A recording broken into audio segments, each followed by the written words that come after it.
نحمدہ و نصلی علی رسولہ الکریم۔ جڑا والا میں قرآن کریم کی بے حرمتی کا واقعہ ہوا جو نہایت افسوسناک اور قابل مذمت ہے۔ بعد ازاں اس واقعے کی آڑ میں مشتعل ہجوم اور بے قابو بلوائیوں کا اقلیتی کمیونٹی کے گھروں اور عبادت گاہوں پر حملہ آور ہونا نہایت تشویشناک اور اسلامی تعلیمات کے یکسر خلاف ہے۔ ہمارا دین اس کی اجازت نہیں دیتا کہ مشتعل لوگ قانون ہاتھ میں لے کر کسی کی بھی جان و املاک پر حملہ آور ہو جائے۔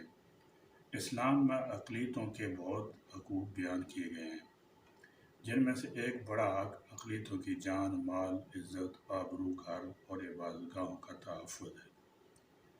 نبی اکرم صلی اللہ تعالی علیہ وسلم نے ارشاد فرمایا، خبردار جس نے کسی اقلیتی فرد پر ظلم کیا یا اس کا حق مارا یا اس پر اس کی استطاعت سے بڑھ کر بوجھ ڈالا یا اس کی دلی رضامندی کے بغیر کوئی چیز چھین لی تو قیامت کے دن میں یعنی محمد رسول اللہ صلی اللہ علیہ وسلم اس اقلیتی فرد کی طرف سے ظالم سے جھگڑا کروں گا۔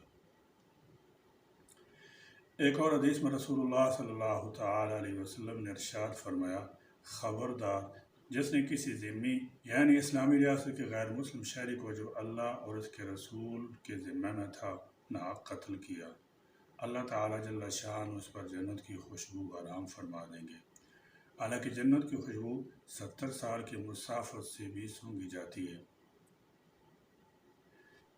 حضرت زمرہ رحمۃ اللہ علیہ فرماتے ہیں کہ دمشق کے عیسائیوں نے حضرت عمر بن عبدالعزیز رحمۃ اللہ علیہ کے دربار میں ایک گرجا گھر پر مسلمانوں کے زبردستی قبضے کی شکایت کی، جیسے کسی اموی خلیفہ نے دمشق میں قبضے میں لے لیا تھا۔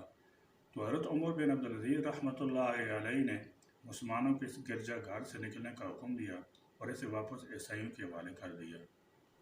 اسلام امن و سلامتی کا دین ہے۔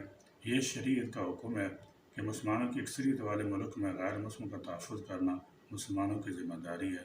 اس طرح یہ ریاست کا بھی فرض ہے کہ وہ اپنے ملک کی اقلیتوں کی حفاظت کرے۔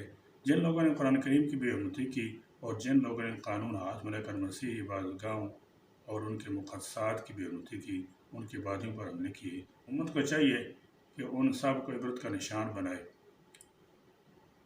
اللہ تعالیٰ جل شانہ ہمارے ملک پاکستان کی حفاظت فرمائے۔ وآخر دعوانا الحمدللہ رب العالمین۔